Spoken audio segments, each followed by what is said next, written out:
É terrível negociar com o inimigo, porque o inimigo nunca vai se satisfazer com aquilo que você der para ele.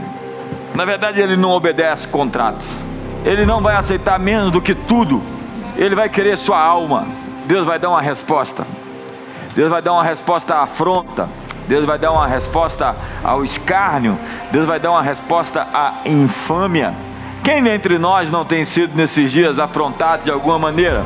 Quantos de nós não temos ouvido o inimigo nos desafiar, intimidar, amaldiçoar? Você abre a internet, quantas fake news, quantas histórias para nos assombrar, quantas mensagens a fim de nos intimidar. Todo o tempo parece que existe uma indústria fabricando medo, fabricando terror. Muitas pessoas têm sido enviadas para nos dar essas mensagens. Parece que existe um clima de que se você for positivo nesse momento, você está na contracorrente. Se você não aderir à histeria, não entrar no colapso, não acreditar que tudo vai ficar ruim, você só pode ser um irresponsável. Você só pode ser uma pessoa que não vive neste mundo. Você já viu esse discurso? Onde as pessoas estão acreditando que enfermidades podem vir até nós em nome de Deus, crises, divórcios, dívidas, em nome de Deus. É a vontade de Deus, é o que Deus tem para você. Eu vim aqui hoje lhe dizer, que Deus não tem enfermidade para te dar, porque Ele não faz enfermidade. Deus não tem morte para dar, Deus não tem doença para dar, Deus não tem divórcio para você, Deus não tem nada disso. O inimigo às vezes vem tentar te convencer de que ele veio com um propósito de Deus. O ladrão veio roubar, matar e destruir, mas eu vim para vos dar vida e vida abundante. Quando o inimigo vem tentando convencer, e a palavra vir, o ladrão veio, exige uma permissão sua, uma aceitação.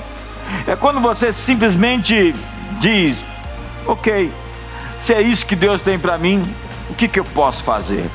Quando você aceita uma enfermidade, ou uma bancarrota, ou um divórcio, ou a perdição dos seus filhos, qualquer coisa dessas, você vai começar a negociar com o inimigo, e é o próximo passo, porque o que a Bíblia diz é que a bênção vai nos seguir. O anjo do Senhor se acampa ao nosso redor, e os sinais seguem aos que creem. Então o diabo vai dizer para você: não acredite nas palavras proféticas dos homens de Deus. Entenda, a Bíblia diz: crede em Deus, estareis seguros, crede nos seus profetas e prosperareis. Nosso trabalho é capturar os sonhos de Deus, é obter resultados nas nossas orações, oração de resultados. O diabo quer negociar conosco, e quando você aceita menos do que merece, você recebe menos do que você aceitou. É terrível negociar com o inimigo, porque o inimigo nunca vai se satisfazer com aquilo que você der para ele. Na verdade, ele não obedece contratos, ele não vai aceitar menos do que tudo, ele vai querer sua alma. Ele deseja que você tenha compromisso com menos do que o que Deus tem para você. Então você entra num processo de apatia, e você sucumbe ao menos que o melhor. E o medo é o maior inimigo do melhor de Deus. O inimigo está dizendo: eu vou lhe dar uma vida relativamente tranquila, vai ter comida, vai ter bebida, mas vai comer na minha mão. O que o inimigo está dizendo é: negocia comigo. É Faraó com o povo do Egito: vai, mas não vai muito longe, vai, mas deixa as crianças, vai, mas contudo não leva os rebanhos. O diabo quer negociar com você, e todo o tempo ele está dizendo que você pode ter aquilo, mas não pode ter aquilo outro, e para que você tenha aquilo, você vai ter que deixar de ter aquele outro. É como se você tivesse que escolher entre duas bênçãos, quando Deus te propõe as duas coisas. Hoje existe um discurso tolo sobre economia e saúde. Nós queremos as duas coisas, nós não queremos uma coisa só. Nós queremos vidas e nós queremos economia. Nós não queremos nem um país quebrado, nem um país doente. E por fim o diabo diz: teu Deus é igual aos outros deuses. Eu gosto desses desafios. Eu gosto quando colocam Deus na parede. Eu gosto quando afrontam o seu nome, porque Deus vai dar uma resposta a toda essa afronta. Deus vai dar uma resposta a tudo isso que tem sido dito contra ele. Deus é por nós, diz a Bíblia.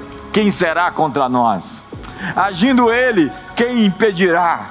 Eu entendo que Deus vai dar uma resposta para o nosso país, o Brasil. Eu entendo que nós vamos despontar e todas essas afrontas, fake news, notícias, medos, todas as coisas que o inimigo está pretendendo fazer contra nós, dizendo que teu Deus é igual, as religiões são iguais. Na verdade, não existe diferença entre Jesus e os outros, mas Deus vai responder a tudo isso. Talvez você tenha visto essas notícias. Pegue a sua carta, talvez seja digital, coloque ali diante de Deus e se ajoelhe perante Ele. Simplesmente se prostre, simplesmente diga: Deus, responde a isso, responde à afronta, dá uma resposta e abrace a resposta que Deus dá. Crede em Deus, estareis seguros. Crede nos seus profetas e prosperareis. Deus tem uma palavra profética para nós esses dias. Eu tenho dito que até o final desse ano nós vamos olhar para trás e nós vamos celebrar tanto o que nós vamos viver ainda nesse tempo. Eu creio realmente que Deus tem algo para nós, contra tudo, contra os cercos, contra os inimigos, contra as afrontas. Deus responde de maneira dramática. Senhor, eu estou esperando uma resposta dramática do Senhor ao nosso país. Há um juízo de Deus. Por quê? Porque assim como Judá, Deus tem um plano especial com o nosso país. Assim como Ele não deixou que Judá se tornasse simplesmente uma memória na história, Ele não deixará que o Brasil seja destruído. Deus está se levantando pela nossa nação, e eu realmente acredito que nós vamos viver um ponto de inflexão para cima, onde Deus vai nos lançar adiante, como flechas na mão do guerreiro, a fim de atingir o alvo. Os inimigos estão afrontando tantas palavras terríveis, tantas ameaças embutidas, incutidas, dissimuladas, subjetivas, tantos medos, tantas fobias, tantas ofensas, tanta infâmia. Mas a minha mensagem hoje para você que me assiste é: Deus vai dar uma resposta. Deus tem uma resposta. Apresente a carta do inimigo e simplesmente crede nos seus profetas e prosperareis. Pai, hoje nós sabemos o final dessa história. O Senhor interviu. E nós pedimos hoje: intervém na história de nossa nação. Responde, Senhor, ao clamor de milhares que estão pedindo por um livramento, por um escape, por uma salvação em nossa nação. Aqueles que ameaçam: vou colocar o meu anzol no teu nariz e vou te puxar. Você vai comer o seu próprio esterco e beber a sua própria urina. Quanta afronta, Senhor! Quanto escárnio! O inimigo lançou os seus juízos. Converte os juízos deles contra eles mesmos. Vire-se os seus planos contra eles. Pai, hoje nós oramos por todas essas centenas de pessoas que nos assistem. Que o teu favor as alcance e que o Senhor dê uma resposta a todos os escárnios e afrontas do adversário. Responde, Senhor, e que até o final desse ano nós vejamos os teus anjos agindo e operando, trazendo socorro e livramento bem presente na hora da angústia. Nós cremos em Ti. Não será confundido nem envergonhado todo aquele que em Ti espera.